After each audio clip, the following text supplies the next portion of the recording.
반갑습니다. 이 시간 예배의 자리에 오신 여러분들을 진심으로 환영하고 축복합니다.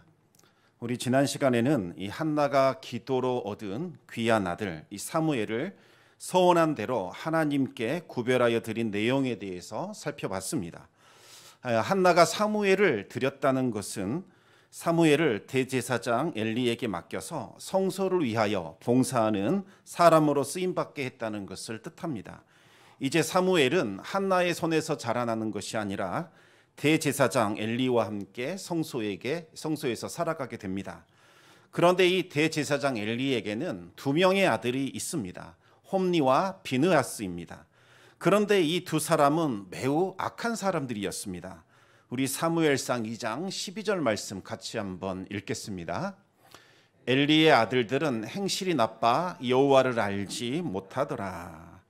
엘리의 아들들은 제사장의 직분을 받아서 지금 제사장의 일을 수행하고 있었습니다. 그럼에도 불구하고 그들의 행실은 아주 악했습니다. 행실이 나쁘다는 것은 원문으로 살펴보면 이들은 벨리알의 아들들이었다 이렇게 나옵니다. 이 말뜻은 아주 사악한 자들, 나쁜 사람들이라는 뜻입니다. 하나님 보시기에 악할 뿐만 아니라 사람들이 보기에도 사악하고 백해무익한 자들이었습니다. 그런데 참 흥미로운 것은 이 단어가 사무엘상 1장에 이미 나왔다는 겁니다. 사무엘상 1장 우리 16절 말씀을 같이 한번 읽어보겠습니다. 당신의 여종을 악한 여자로 여기지 마옵소서. 내가 지금까지 말한 것은 나의 원통함과 격분됨이 많기 때문이다 하는지라. 이 당시 한나는 정말 마음이 괴로워서 기도하고 있었습니다. 그러자 엘리가 한나에게 말합니다. 언제까지 술에 취해 있으려느냐? 당당 포도주를 끊으라. 그때 한나가 자신에서 말을 하죠. 자신을 악한 여자로 여기지 말아 주십시오 요청했습니다. 이 원어를 살펴보면 나를 벨리알의 딸들로 여기지 말아달라 이렇게 나옵니다. 이것은 언어 유희입니다. 무슨 말이냐면 대제사장 엘리가 얼마나 영적인 분별력이 없는지를 단적으로 보여주고 있습니다. 엘리는 지금 하나님 앞에 가슴을 치며 울부짖는 그 한나를 향하여 벨리야의 딸, 다시 말하면 사악하고 나쁜 여인으로 보았습니다. 그런데 정작 자신의 두 아들들이 벨리알의 아들들, 다시 말하면 사악하고 나쁜 자들이었던 거죠. 그런데도 엘리는 자신의 아들에게서는 어떠한 사악함이나 불량함도 전혀 알아차리지 못하고 있는 겁니다. 엘리의 두 아들은 성전에서 제사장으로 일하고 있었지만 정작 그들은 하나님을 알지 못했습니다. 하나님을 알지 못하는 사람이 제사장 노릇을 하고 있다. 이것이야말로 가장 큰 비극 중에 하나입니다. 당사자뿐만 아니라 이스라엘 백성 전체에게 큰 재앙을 미칩니다. 사사시대가 왜 타락했는가? 왜 몰락했는가? 그 중심에는 하나님을 알지 못하는 타락한 제사장들이 성소에서 그렇게 일하고 있었기 때문입니다. 하나님을 알지 못한다는 것은 단순히 지식의 문제가 아닙니다. 그들은 하나님을 경외하지도 않았고 두려워하지도 않았습니다. 그들은 하나님의 제사를 업신여기고 멸시하는 죄악을 범했습니다. 구체적으로 그들이 어떻게 하나님의 제사를 멸시했는지 살펴보도록 하겠습니다. 사무엘상 2장 13절 14절 말씀을 같이 한번 읽어보겠습니다. 그 제사장들이 백성에게 행하는 관습은 이러하니 곧 어떤 사람이 제사를 드리고 그 고기를 삶을 때에 제사장의 사환이 손에서 3살 갈고리를 가지고 와서 그것으로 냄비에나 솥에나 큰 솥이나 가마에 찔러 넣어 갈고리에 걸려 나오는 것은 제사장이 자기 것으로 가지되 실로에서 그곳에 온 모든 이스라엘 사람에게 이같이 할 뿐 아니라. 아멘. 이 화목제라는 제사는 아주 특별한 제사입니다. 기름 부분만 불태우고 나머지 이 다른 모든 부분들은 제사를 드리는 사람들이 서로 나누어 먹었습니다. 그런데 여기에서 제사장의 몫으로 드리는 부분은 이 가슴살이 많은 가슴 부위, 그리고 오른쪽 뒷다리, 이 두 개는 제사장의 몫이었습니다. 제사장은 이 가슴살과 뒷다리살을 바로 가져오는 것이 아니라 그 부위를 하나님께 요제와 거제를 드린 후에 자신의 것으로 취했습니다. 요제는 쉽게 말하면 이 가슴살을 성소를 향하여 내밀었다가 다시 자기에게로 가져오는 제사입니다. 성소를 향하여 내밀었다는 것은 이것은 하나님의 것입니다, 이렇게 고백하는 거죠. 그리고 다시 가져온다는 것은 하나님께서 저에게 주셨습니다, 이런 의미가 있습니다. 거제는 뒷다리를 들고 하늘을 향하여 높이 올려들었다가 다시 내리는 제사입니다. 이 말뜻도 마찬가지입니다. 하늘로 높이 들렸다는 것은 이것은 하나님의 것입니다, 고백하는 것이고, 다시 내려오는 것은 하나님께서 나에게 주셨다는 것을 말하는 겁니다. 이렇게 함으로써 하나님께서 화목제를 기쁘게 받아주십니다. 제사장의 몫으로 드린 이 가슴살과 뒷다리를 제외한 나머지 모든 고기들은 제사를 드린 사람이 가지고 집으로 돌아갔습니다. 그렇게 해서 가족들, 종들, 친척들, 친구들, 이웃들을 다 초대해서 함께 고기를 먹었습니다. 따라서 이 화목제를 드리는 날에는 아주 큰 잔치가 벌어졌고 모든 사람이 기뻐하고 즐거워했습니다.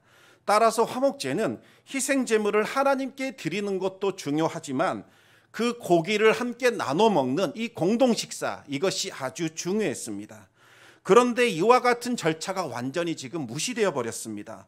원래는 이 가슴살과 뒷다리를 제사장의 몫으로 돌리고 나머지 모든 부분은 제사를 드린 사람에게 주어 집으로 가져가서 고기를 공동식사를 하도록 해야 하는데, 지금 보면 모든 고기를 다 솥에다가 놓고 끓었습니다. 그리고 나서는 갈고리를 집어넣어서 딱 걸려 나온 부위, 이것을 제사장의 몫으로 취하고 나머지를 제사를 드린 사람에게 나누어 준 겁니다. 이것은 하나님이 주신 율법을 무시하고 하나님을 대적하는 망령된 행위라고 할 수 있습니다. 하나님이 제사장에게 주신 부위는 반드시 이 요제와 거제를 통해서 먼저 하나님께 드린 후에 자신의 것으로 가져와야 합니다. 그런데 이 절차를 완전히 건너뛰고 임의대로 자신이 원하는 부위를 가져온 겁니다. 그와 같은 행위는 화목제물을 드린 그 사람들의 몫을 부당하게 가로채는 악한 죄악이라고 할 수 있습니다. 그런데 이와 같은 일이 어쩌다가 한번 일어난 것이 아니라 아예 관행이 되어서 계속해서 전해져 오고 있었습니다.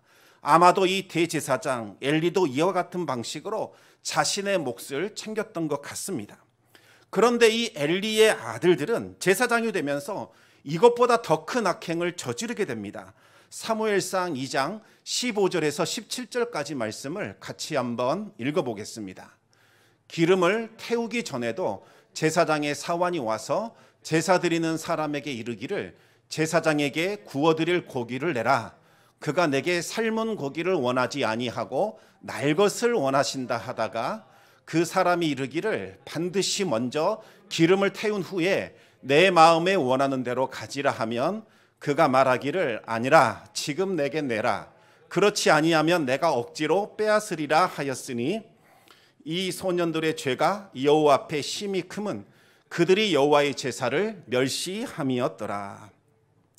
그래도 최소한 이 대제사장 엘리는 고기를 자신의 몫으로 가져오기 전에 먼저 화목제부터 하나님께 드렸습니다.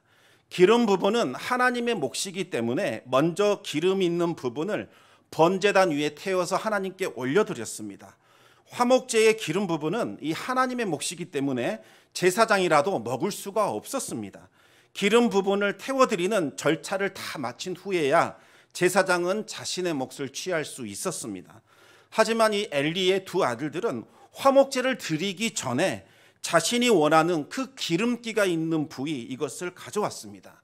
이것은 하나님께 바치기 전에 자신들이 먼저 착복하는 것으로 율법을 완전히 무시한 것이요, 하나님의 제사를 멸시하는 행위입니다. 엘리의 두 아들들은 이것을 가져오면서 이렇게 말합니다. 우리 아버지 엘리는 이 삶은 것을 좋아하지 않는다.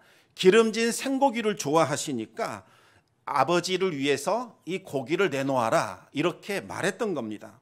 그러면 이 화목제사를 드리러 온 이 사람이 제사장의 그 악행을 보다 못해 한마디를 하게 됩니다. 먼저 기름을 태운 후에 마음에 원하는 대로 다 가져가십시오. 자신의 몫을 다 포기하고 제사장에게 좋은 부위를 드릴 테니까 제발 먼저 이 제물이 하나님께 바쳐지게 해달라. 제발 제사부터 먼저 드려달라. 이렇게 요청을 한 겁니다. 그러자 이 홈리와 비느하스는 지금 당장 내놓으라. 그렇지 않으면 내가 억지로 빼앗겠다. 이렇게 으름장을 놓고 횡포를 부린 겁니다. 하나님께 드리는 그 제사보다도 자신의 탐욕, 이것이 더 우선이었죠. 당시 이 성소와 제사장의 타락이 얼마나 극심했는지를 단적으로 보여주고 있습니다.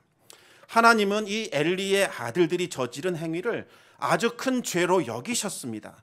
그들은 여호와의 제사를 멸시했기 때문이죠. 멸시했다는 말은 적극적으로 하나님의 제사를 회방했다, 이런 뜻이 있습니다. 엘리의 두 아들이 저지른 죄악은 단순히 제사 제물을 탐내어 탈취한 강도 행위일 뿐만 아니라 하나님과 이스라엘 사이에 맺은 그 언약, 그들의 죄를 씻어내고 거룩한 백성으로 회복시키는 제사 제도 자체를 완전히 파괴하고 어지럽히는 신성모독 죄였습니다. 그런데 그들이 저지른 악행은 여기에서 끝나지 않았습니다. 사무엘상 2장 22절과 23절 말씀을 같이 한번 읽겠습니다. 엘리가 매우 늙었더니 그의 아들들이 온 이스라엘에게 행한 모든 일과 회막문에서 수종 두는 여인들과 동침하였음을 듣고 그들에게 이르되 너희가 어찌하여 이런 일을 하느냐? 내가 너희의 악행을 이 모든 백성에게서 듣노라. 엘리의 두 아들들은 하나님께 드리는 그 제사를 멸시하는 것도 모자라서 이 성막문에서 수종을 두는 그 여인들과 동침을 하게 됩니다. 회막문에서 수종 두는 여인들은 성소에서 생활하고 있는 제사장들, 레위인들을 돕기 위해서 일정한 직무를 가지고 선발된 거룩한 여인들이었습니다. 여기서 수종을 든다는 단어는 싸운다, 전투한다, 이와 같은 의미가 있는데 이 여인들이 얼마나 열정적으로 신앙적으로 하나님의 일을 감당했는지를 잘 보여주고 있습니다. 이 여인들이 얼마나 열심히 성소를 섬겼는지 우리는 알 수 있지요. 그런데 이 제사장 홈리와 비느하스는 이 여인들과 지금 동침하고 있는 겁니다. 이것은 단순히 제사장들이 성적인 죄악을 저질렀다, 이와 같은 의미만 있는 것이 아닙니다. 이제 홈리와 비느하스가 이방 민족들이 우상을 섬길 때에 그들이 저질렀던 음란한 그 우상 숭배를 지금 하나님이 드리는 제사에 그대로 모방하여 도입하고 있는 겁니다. 가나안 땅의 이방인들은 우상에게 제사할 때마다 성전에 있는 창녀들과 음행을 저질렀는데 그와 같은 음행을 지금 하나님께 드리는 이 성소에서 도입하고 있는 거죠. 이들의 악행은 이스라엘 백성들을 실족시켜서 이스라엘 백성들이 우상 숭배의 죄에 빠지게 했을 뿐만 아니라 경건한 백성들의 심령을 괴롭게 만들었고 그들을 하나님 앞에서 힘들게 만들었습니다. 사람들이 참다 못해 대제사장 엘리를 찾아가서 그 사실을 알리게 됩니다. 그러자 엘리가 자신의 아들들에게 이렇게 권면하고 있습니다. 우리 사무엘상 2장 24절과 25절 말씀을 계속해서 읽어보겠습니다. 내 아들들아, 그리하지 말라. 내가 들리는 소문이 좋지 아니하니라. 너희가 여호와의 백성으로 범죄하게 하는도다. 사람이 사람에게 범죄하면 하나님이 심판하시려니와 만일 사람이 여호와께 범죄하면 누가 그를 위하여 간구하겠느냐 하되 그들이 자기 아버지의 말을 듣지 아니하였으니 이는 여호와께서 그들을 죽이기로 뜻하셨음이더라. 엘리의 아들들이 저지른 이 죄악은 하나님의 진노를 받아 죽게 되는 아주 무섭고도 두려운 죄악이었습니다. 그렇다면 이 엘리는 목숨을 걸고서라도 자신의 아들들을 무섭게 꾸짖고 질책하고 징계해야 했습니다. 하나님의 제사를 멸시하고 있는 그 아들들을 제사장직에서 파면시키는 것이 마땅합니다. 하지만 엘리는 마치 자신의 아들들이 가벼운 죄를 저지른 마냥 타이르듯이 완곡하게 부탁하고 있습니다. 하나님의 그 무섭고도 두려운 심판에 대해서는 전혀 경고하지 않고 너희 때문에 백성들이 죄를 지을 수 있지 않느냐, 그러니까 이제 거룩하게 살자, 완곡하게 부탁하고 있습니다. 여러분, 이 모습은 엘리가 한나를 꾸짖을 때와의 모습과는 완전히 다릅니다. 한나를 향하여서는 언제까지 술에 취해 있으려느냐, 당장 포도주를 끊으라 책망을 했지만 자신의 아들들에게는 부드럽게 타이르고 있는 겁니다. 과연 이 부드럽게 타이르는 것, 이것이 아들을 사랑하는 모습이라고 할 수 있을까요? 그렇지 않습니다. 잘못을 행한 이 아들을 향해 징계하지 않는 사랑은 진정으로 사랑하는 것이 아닙니다. 엘리의 아들들을 파멸로 이끌었던 것은 다름 아닌 바로 제사장 엘리였습니다. 엘리의 아들들은 이토록 심각한 죄를 저질렀음에도 불구하고 일절 책망하지도 않고 꾸짖지도 않고 또 하나님의 심판을 무서워하거나 두려워하지도 않는 자신들의 아버지를 보면서 하나님의 제사 이렇게 드려도 되는구나, 그와 같은 마음을 먹게 되었고 하나님의 제사를 멸시하게 됩니다. 그리고 하나님을 업신여기게 되는 거지요. 이스라엘이 하나님의 제사를 멸시하게 되고 하나님을 업신여기게 된 그 원인이 바로 대제사장 엘리에게 있었고 그의 아버지를 통하여 그의 아들들에게로 전수되었기 때문입니다. 하나님은 그들을 그 마음의 정욕대로 더러움에 버려두셨습니다. 하나님께서 간섭하지 않고 버려두시는 것, 그것 자체가 이미 큰 심판을 받고 있는 겁니다. 성도 여러분, 우리 하나님의 징계는 사랑하는 자들에게만 주십니다.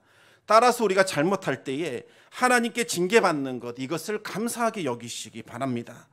하나님의 징계는 하나님의 은혜와 돌보심이 떠나지 않는다는 것을 드러내주는, 확증시켜주는 증거가 되기 때문입니다. 특별히 우리가 예배에 실패하지 않기를 바랍니다. 이 예배는 전부라고 해도 과언이 아닙니다. 예배를 불성실하게 드렸더니 하나님께서 나를 징계하시더라. 이것은 정말 하나님께 지금 사랑받고 있는 증거입니다. 내가 예배를 대충 드리고 있고 예배에 대한 열정이 사라졌고 예배를 무거운 짐처럼 여기고 있는데도 아무런 문제가 없다. 이것이 정말 심각한 것이라고 할 수 있겠습니다. 하나님께서 엘리의 두 아들을 심판하기로 작정하셨던 것은 그들이 하나님의 제사를 멸시했기 때문입니다. 반면에 이제 예배에 성공하는 사람들이 등장하고 있습니다. 우리 사무엘상 2장 18절과 19절 말씀을 같이 한번 읽어보겠습니다. 사무엘은 어렸을 때에 세마포 에봇을 입고 여호와 앞에서 섬겼더라. 그의 어머니가 매년 드리는 제사를 드리러 그의 남편과 함께 올라갈 때마다 작은 겉옷을 지어다가 그에게 주었더니. 아멘. 이 에봇이라는 것은 제사장들이 성소에서 하나님을 섬기는 일을 할 때에 입는 겉옷을 말합니다. 사무엘이 세마포로 만든 에봇을 입고 여호와 하나님을 섬겼다는 것은 사무엘이 어렸을 때부터 성소에서 봉사했다는 것을 보여줍니다. 그런데 재미있는 것은 우리가 읽었던 이 18절 말씀과 11절 말씀은 많이 차이가 납니다. 11절을 보시면 사무엘이 제사장 엘리 앞에서 여호와를 섬겼다 이렇게 나옵니다. 그런데 시간이 지나서 18절을 보시면 사무엘이 여호와 앞에서 섬겼다 이렇게 나옵니다. 18절에서는 엘리 앞에서 이 단어가 빠졌습니다. 처음에는 사무엘이 엘리의 지도 아래에서 하나님의 섬기는 법을 배웠지만 이제 엘리의 영적인 분별력이 계속해서 쇠퇴해짐에 따라서 사무엘은 엘리의 영향력에서 벗어나 스스로 하나님을 섬기는 자로 세워지고 있었던 겁니다. 엘리의 아들들은 성장하면 성장할수록 악하고 타락하여 하나님의 제사를 멸시했지만 사무엘은 성장하면 성장할수록 신실하고 충성된 자로 하나님을 섬겼습니다. 이와 같은 대조되는 모습을 통해서 왜 하나님께서 엘리 가정을 심판하셨는가? 그리고 왜 사무엘을 이스라엘의 지도자로 세우시고 이스라엘을 회복시켰는가? 그 이유를 우리가 짐작해 볼 수 있습니다. 그런데 이 사무엘의 부모인 엘가나와 한나는 매년마다 실로에 올라와서 하나님께 제사를 드렸고 작은 겉옷을 만들어서 사무엘에게 입혔습니다. 비록 사무엘을 영원히 하나님께 드렸지만 사무엘의 성장을 지켜보면서 애틋한 사랑을 주고받은 겁니다. 한나는 제사장 엘리에게 축복해달라고 요청합니다. 엘리의 영적인 분별력이 감퇴한 것을 몰라서 축복해달라고 요청한 것이 아니라 엘리를 제사장으로 세우신 그 하나님을 신뢰했기 때문에 축복해달라고 요청한 겁니다. 엘리는 그렇게 어렵게 얻은 그 아들을 하나님께 영원히 드린 한나의 믿음에 감동이 되어서 한나를 축복했습니다. 사무엘상 2장 20절과 21절 말씀을 같이 한번 읽어보겠습니다. 엘리가 엘가나와 그의 아내에게 축복하여 이르되 여호와께서 이 여인으로 말미암아 내게 다른 후사를 주사 이가 여호와께 간구하여 얻어 바친 아들을 대신하게 하시기를 원하노라 하였더니 그들이 자기 집으로 돌아가매 여호와께서 한나를 돌보시사 그로 하여금 임신하여 세 아들과 두 딸을 낳게 하셨고 아이 사무엘은 여호와 앞에서 자라니라. 아멘. 엘리가 입을 열어 한나를 축복하자 하나님께서 한나를 돌보셨고 그녀에게 사무엘을 대신하여 집안을 이끌어갈 수 있는 수많은 자녀들을 선물로 주셨습니다. 여기서 아주 흥미로운 단어가 나오는데 한나를 돌보시사, 이 단어입니다. 여러분, 여기서 돌본다 이 원어를 찾아보면 방문한다 이런 뜻이 있습니다. 무슨 말이냐면 하나님께서 내가 반드시 한나를 방문해야겠다 이와 같은 마음을 품고서 계속해서 기다리고 있다가 이제 적당한 때가 되니까 선물을 가지고 한나의 집을 방문해 주셨을 때 그때 사용하는 단어가 돌보시사라는 단어입니다.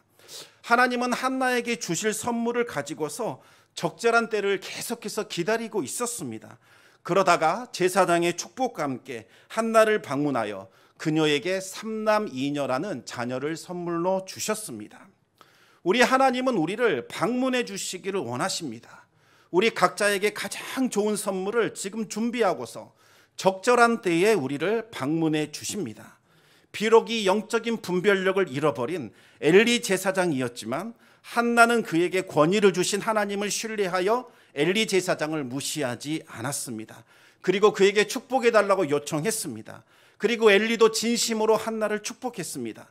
그러자 하나님께서 그 귀한 선물을 가지고 한나를 방문해 주시는 은혜가 나타나게 된 겁니다. 여러분, 할 수 있는 한 서로에게 축복하시기 바랍니다. 그리고 상대방이 빌어준 그 축복을 진심으로 믿음으로 한번 받아들여 보시기 바랍니다. 그러면 하나님의 방문하심이 반드시 나타나게 되고 우리 하나님이 주시는 선물, 하나님이 주시는 은혜가 넘쳐날 줄로 믿습니다. 비록 하나님께서 엘리의 가정을 이제 멸하시기로 계획하셨지만 자비와 은혜가 무궁하셔서 마지막으로 돌이킬 수 있는 기회를 한 번 더 주셨습니다. 하나님께서 하나님의 사람을 엘리에게 보내셔서 엘리를 꾸짖고 책망하셨습니다. 사실 이 엘리는 이스라엘의 대제사장이자 마지막 사사였습니다. 하나님과의 이 친밀한 교제를 통해서 하나님의 음성을 듣고 하나님의 음성을 백성들에게 전해줘야 할 책임이 있는 사람이었습니다. 그런데 영적인 분별력을 상실함으로써 더 이상 하나님의 말씀을 듣지 못하는 영적인 귀머거리, 영적인 소경이 되었습니다. 그래서 하나님은 어쩔 수 없이 하나님의 그 사람을 엘리에게 보내어 마지막 최후 통첩을 전하게 됩니다. 먼저 하나님은 이 엘리 가문이 받은 그 엄청난 은혜와 축복에 대해서 말씀하셨습니다. 엘리는 아론의 후손입니다. 그런데 이 아론은 처음부터 존귀한 사람이 아니었습니다. 바로 이 애굽의 노예로 아주 비참하게 살아가던 그와 같은 소망이 없는 사람이었습니다. 그런데 하나님께서 이 아론에게 특별한 은혜를 베푸셔서 아론과 그의 자녀들을 제사장 가문으로 삼아 주셨습니다. 하나님은 그들을 위하여 아주 특별하고 화려한 예복을 만들어 입혀주셨고 하나님은 그들을 제단에 올라가 분향하면서 하나님께 예물을 드리는 자로 특별하게 구별해 주셨습니다. 하나님은 그 아론의 후손들이 생업에 종사하지 않아도 먹고 사는데 지장이 없을 만큼 제사장의 몫을 따로 구별해 주셨습니다. 제사장들은 백성들이 희생 제물로 하나님께 바친 것 중에서 일정한 몫을 가져가도록 허락해 주셨습니다. 또 백성들은 11조를 레위인들에게 드렸는데 레위인들은 자신이 받은 목, 이 중에서 10분의 1을 구별해서 또 제사장에게 드렸습니다. 제사장 가문은 백성들이 희생 제물로 드린 제물의 일정한 몫을 받을 수 있었고 백성들이 레위인에게 11조로 준 것, 이것 중에서 또 10분의 1을 구별하여 바친 것으로 살 수 있었습니다. 대제사장들은 각종 혜택을 받아 누림으로써 부유하게 살 수 있었고 사회의 지도층으로 존경을 받으며 살아갈 수 있었습니다. 신약 시대로 들어오게 되면 제사장 가문은 사도계파가 되어서 귀족 계급으로 발전하게 됩니다. 엘리 가문은 이와 같은 아주 특별한 은혜를 입은 그와 같은 가문이라고 할 수 있습니다. 그러나 안타깝게도 이 엘리 가문은 하나님이 주신 그 은혜와 축복을 지켜내지 못했습니다. 그들이 하나님의 제사를 멸시했기 때문입니다. 하나님은 이 홈리와 비느하스가 하나님의 제물과 예물을 밟았다 이렇게 말씀하셨습니다. 발로 밟았다는 것은 비방하고 모욕하고 훼손시켰다는 뜻입니다. 하나님은 이 홈리와 비느하스가 발로 밟아버린 그 하나님의 제물과 예물로 인하여 감당할 수 없는 모욕감을 느꼈습니다. 하나님께 드려야 할 그 거룩한 것을 제사장들이라고 하는 사람들이 발로 밟아서 훼손시키고 비방한 후에 그것을 하나님께 드린 겁니다. 그래서 하나님은 이들을 향하여 이렇게 말씀을 하십니다. 사무엘상 2장 30절을 우리 같이 한번 읽어보겠습니다. 그러므로 이스라엘의 하나님 나 여호와가 말하노라. 내가 전에 내 집과 내 조상의 집이 내 앞에 영원히 행하리라 하였으나 이제 나 여호와가 말하노니 결단코 그렇게 하지 아니하리라. 나를 존중히 여기는 자를 내가 존중히 여기고 나를 멸시하는 자를 내가 경멸하리라. 아멘. 하나님은 하나님을 존중히 여기는 사람, 이 사람을 존중히 여겨주십니다. 하나님을 멸시하는 자, 그들을 경멸하십니다. 하나님은 예배에 목숨을 건 예배자들, 이들을 존중히 여기시고 이들을 높여주십니다. 그러나 하나님께 드리는 예배를 경멸하거나 가볍게 여기거나 방해하거나 멸시하는 사람들을 하나님은 경멸하십니다. 하나님은 엘리에게 하나님의 사람을 보내셔서 충실한 예배자가 되라고 마지막 경고를 하셨습니다. 만약 엘리가 이제라도 하나님의 말씀에 순종하여 하나님이 기뻐하시는 예배자가 되었더라면 임박한 진노와 심판이 철회되었을 겁니다. 하지만 엘리는 그렇게 하지 않았습니다. 엘리는 점잖게 타이르기만 했고 별다른 조치를 취하지 않았습니다. 결국 그의 아들들은 멸망에서 빠져나올 수 있는 마지막 기회를 잃어버렸습니다. 큰 영광과 은혜를 입었던 엘리의 가문은 이로써 몰락하게 되고 솔로몬 시대 이후로는 그 가문에서는 단 한 명의 제사장도 나오지 않는 완전히 멸문되어 버리는 그와 같은 비참한 일이 일어나게 됩니다. 우리 함께 사무엘상 2장 35절 말씀을 같이 한번 읽어보겠습니다. 내가 나를 위하여 충실한 제사장을 일으키리니 그 사람은 내 마음 내 뜻대로 행할 것이라. 내가 그를 위하여 견고한 집을 세우리니 그가 나의 기름 부음을 받은 자 앞에서 영구히 행하리라. 아멘. 하나님은 하나님의 마음을 품고 하나님의 뜻대로 행하는 예배자, 충실한 제사장을 찾으십니다. 하나님은 그를 위하여 견고한 집을 세워주시고 그 가문에서 기름 부음 받은 왕들이 배출되게 하거나 그 왕들을 섬기는 자로 그렇게 만들어 주십니다. 사랑하는 성도 여러분, 하나님께서 찾으시는 사람은 어떤 사람일까요? 하나님께서 분명하게 말씀하셨습니다. 나를 존중히 여기는 사람, 내가 그 사람을 존중히 여기리라. 나를 멸시하는 자, 내가 그들을 경멸하리라. 하나님이 찾으시는 자는 하나님의 제사, 하나님께 드리는 예배를 소중히 여기는 사람, 하나님의 말씀과 하나님의 뜻을 마음에 새기며 하나님께 예배하는 예배자, 그 한 사람을 찾고 계십니다. 하나님은 무너진 제단을 다시 일으켜 세운 사무엘, 그리고 예배를 회복시킨 다윗과 같은 예배자들을 찾고 계십니다. 하나님께서 찾으시는 바로 그 예배자, 그 충실한 제사장이 한번 되어보시기 바랍니다. 하나님께서는 그 사람을 통하여 하나님의 일을 일으키시고 나라와 민족과 열방을 세우는 일들 가운데 귀하게 사용해 주실 것입니다. 그와 같은 비전을 품어보시기를 우리 주님의 이름으로 축원합니다. 이 시간 우리 말씀을 기억하면서 함께 기도하기를 원합니다.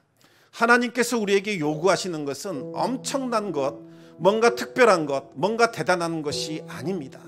하나님의 마음에 합당한 하나님의 제사를, 하나님께 드리는 예배를 소중히 여기는 사람, 그리고 하나님 앞에 바로 서며 하나님의 마음을 흡족하게 하는 그 사람을 찾고 계십니다.